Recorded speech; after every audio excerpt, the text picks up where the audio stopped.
Hi, I'm Ann McFetridge, and I'm coming to you on our last day of ISHI 30 in beautiful Palm Springs. Today, I'm very lucky to be sitting down with Tabitha Bandy from the Nashville Police Department Crime Lab. She is a tech lead there as well as a DNA supervisor. So I'm thrilled to have you with us. I've gotten to know you over the years, and I was so grateful that you said yes, you'd be willing to talk with us. So today, we're just going to learn a little bit more about you, get some insight from you on what it's like to be a woman forensic scientist, and just hopefully have a really great conversation. So welcome. Thank you. All right. So my first question is, was there something in particular that inspired you to go into forensic sciences? Was it a person or an incident? Actually, I kind of happened upon the forensic community. My background is in research and immunology, and I graduated from undergrad school around 1999, and my degree was in recombinant genetics and chemistry, and I thought I would get into research, and I heard about a job with the state of Kentucky that was within the criminal justice system, but it utilized a lot of molecular biology. And I actually went to test for a molecular position where I was doing HIV testing and hepatitis testing. And while I was there, I thought, well, I'll just take any test that my background in education would qualify me for. And I took the test for a forensic position, and the first people that called me were the people in the molecular. And when I interviewed, they said, you know, why do you want this position? And I was very honest with them. I said, well, actually, this forensic position has caught my eye. And they said, oh, there aren't very many of those. They don't pop up unless people retire. And they hired me in June, and I left for the forensic position in September because the position came open. And the month that I started, CSI debuted, the very first CSI, and the field exploded. Yeah, I mean, absolutely. Applications doubled, and it was kind of the right time at the right place, and I loved it. I absolutely loved it, and I've stayed with it. Awesome. That's terrific. So I'm going to skip that question because you just already answered it for me. So because of CSI, the general public thinks, you know, the positions are glamorous and, you know, you can solve everything in the blink of an eye and so forth. But, you know, having been to enough ISHI meetings and hearing the stories firsthand, I know that's not the case. What are the hardest parts of doing this work? The child cases for me, when I was doing casework, I'm in more of a management position, but for a long time in my career, it was the cases that involved children. As I move up in the management positions, it's balancing the expectations from the public and kind of protecting the people that work for me from the political pressures and still staying in touch with the science. Yeah, that's a lot to juggle, absolutely. So. What words of wisdom would you offer to young women who are considering entering forensics field? I think not just forensics field, but young women entering any field, especially in science. I know that I told you that my background was more in research, and I went on a research scholarship, and I chose the professor I would work with because there was only one female in the department. And luckily I loved what she was doing. But I think that it would be not to let fear prohibit you from exploring things that you may be interested in. And for me, fear was a lot of things that we see in this profession. Number one, I lost my father at a very young age. I was 19 months old, so the first 5 years of my life I was surrounded by strong women and nurtured by women, which early in my life I was intimidated by men. One reason I chose to work with a woman in college. And so I found myself in a profession that was predominantly male because of the agencies that we worked for. And I was afraid of public speaking, which in this profession I've found that I do a lot now. So I submerged myself within the two things that scared me the most.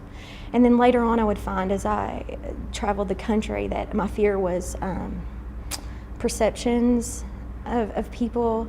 I have a very Southern accent. Yeah, no, it's awesome. I love it. But there's a perception with this Southern accent that maybe you're not educated. And I knew that kind of, but then it was reinforced when I would go to these places and they would be like, when you opened your mouth in the meeting, I couldn't believe that I was hearing that twang, and then it was very intelligent. And I was like, but so not just misconceptions about Southern, but misconceptions about women and their capabilities. So all those go. And I was afraid of those as well. So it was a fear of men. And I thought, I'm going to overcome those, and I'm going to submerge myself in everything that I'm afraid of, and I'm going to excel in it. That's great. You're very brave. I mean, seriously, I've gotten to know you over the years, and that's one thing that came across to me is your strength and your integrity. And I'm so glad that you said, to hell with those stereotypes. I'm going to prove you wrong, and you're going to be embarrassed that you actually thought that about me. So good for you. Good for you. So you've been in the forensics field, I think you said 19 years? 19 years, September 1st. Wow, boy, that's awesome. Good for you. What changes have you seen in terms of women in the field? And so what I mean by that is, have opportunities for advancement, grown over the years? What about the pay equity challenge that continues to be a problem in the U.S.? And a follow-up question is, how have the women who are pioneers in the field paved the way for future scientists?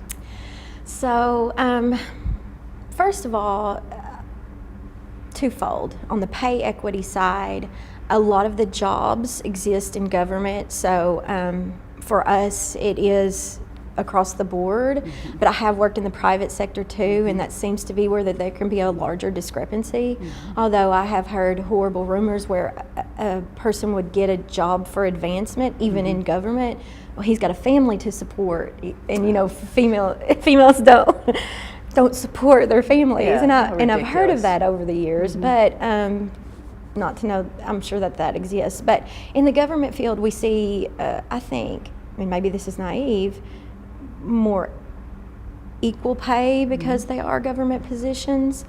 As far as advancement, though, I think that those were there because these positions were within organizations that were 90+% males. We found that top management was who was managing us. But over the years, we've seen that women have become those. And Cecilia Krause is the person that pops into mind because she was the first one that was like, oh, I can do more than just be middle management or an analyst. I can be top management. So people like her have been very important in just giving us hope and being a mentor in the community. Yeah, absolutely. I totally agree. And she wears that halo really well. She does. She takes that role very seriously, for sure. So let's see.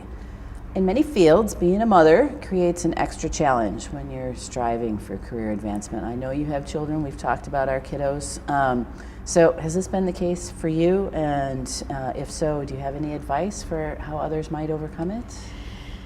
So I've actually, throughout my forensic career, because I haven't stayed in the same environment, although I've always worked in forensics, I have actually chosen to step back from a position or a job because of my family and my children. My daughter, the job that I had required me to be outside the country a great deal of time, and she was hitting 13 years old, and that's very difficult, and I felt like that my job for me, the more important one was to be a good role model for her and be there for her.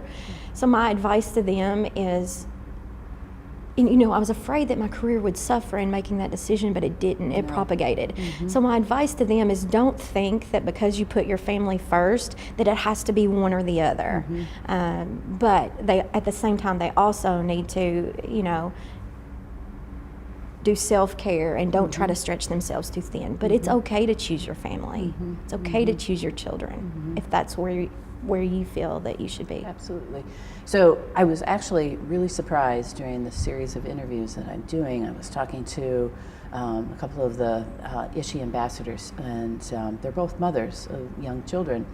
And they were at first, terrified to share that they were pregnant, because they didn't know what that meant for their PhD program and for their position in the lab. But they were, I don't know, maybe they were fortunate, or maybe this is really how it is in forensics.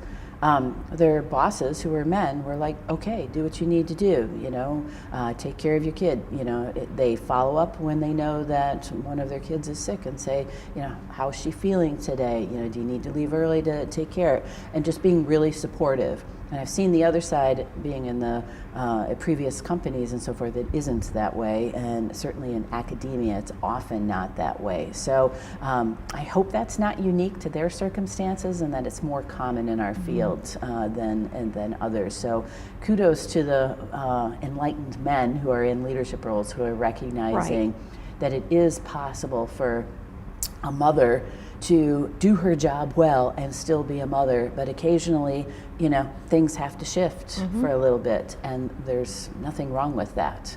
And if you give that woman the opportunity to put family first as a priority, she will in turn repay you in kind in terms of her work and the dedication and her passion for her job, because she's felt heard and listened to and appreciated. So I hope it sounds like that's been your experience, and I'm glad to hear that. Yes, and being a mother also gives you a different kind of skill set too, that is very useful, especially as you enter into management. Not that I mother my people, but you understand that there's other people and they're not always going to do what you would hope, but you have to, I think the parenting forces you to exhibit patience, which is required when you're working with peers or when you are supervising someone. Yeah, absolutely. I would totally agree with that. So if you could be anything else, what career would you have? So I've actually been exploring maybe advancing. I enjoy bioinformatics. That's something that I would maybe like to get an advanced degree in if I can find the time. But an actuary, I love numbers. And so that was one of the things. And so the fact that forensics and the DNA is getting very aggressive in statistics, it's just feeding the passion that I've had years ago. So I may be able to fulfill it just by sticking in the field that I'm in. And that would be awesome to be able to so an do actuary or bioinformatics. Good for you. So what gets you excited to come to work in the morning? So when I was a bench work scientist, it was the cases. It was the effect that I knew that I could have, and the impact, not effect, but the impact that I could have on people's lives. Now that I'm in management, it's the people that I work for. It's the people that I work with, for, and that work for me. I want to support them in every way that I can to still have that impact on people. But I often tell my employees, I say, you're the reason I get up every day. I have an awesome team. I call them the dream team. I could not have picked, and I don't know if everyone feels like that, but I enjoy the people that I work with. I think because the job is so challenging in so many ways.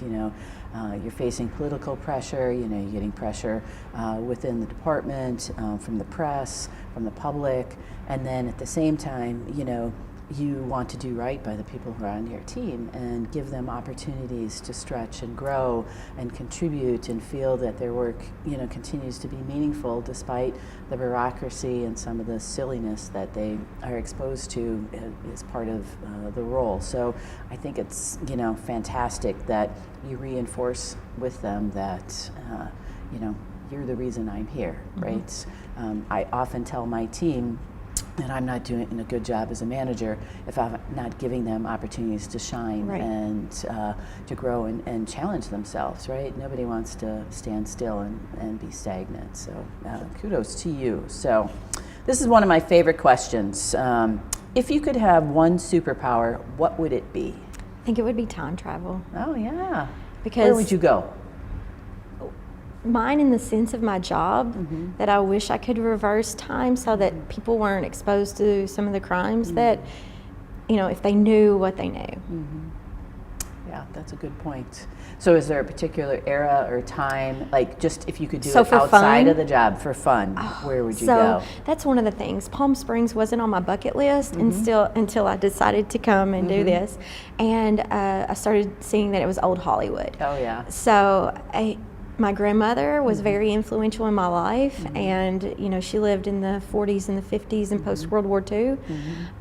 So I would love to live in. Yeah, I agree. Yeah, I love everything about that. And- It's the and, you know- music, the hair, the fashion. And World War II was when women were involved in the war. Yes, You know, yes. they were nurses, but they were also, when the men left the country, they were entering the workforce. Right. So it was a huge era for women. It was. It wasn't just a fun time. No, there was a lot of empowerment going Yes. on and Shift. Yes, exactly, and women realizing that there was more to being at home and taking care of the children. Yes. And that if they wanted that opportunity, it was there for them to pursue other things. I agree. So, describe your perfect day. Who are you with? What are you doing? Where are you? I had so the first thing that pops into mind is not about people. My perfect day would be walking away from my desk with nothing on my to-do list and my inbox empty. Yes. Because I'm one of those people, and I've been to management training, and I'm going to try to change this, that your inbox should not be your to-do list. So I have like 1,000 emails in my inbox. Yeah. Me So too. my perfect day would be to walk away and say, oh, I get to start fresh tomorrow. But I love to travel, so it would be with my family and all my family, traveling to a place that everyone had always wanted to go. Does a place come to mind? It's different because I have a large family. So my Yes, oldest right. daughter, she wants to go to Ireland. Good choice. My youngest daughter's going to Greece with us next year, so we're pretty excited about that Amazing. trip.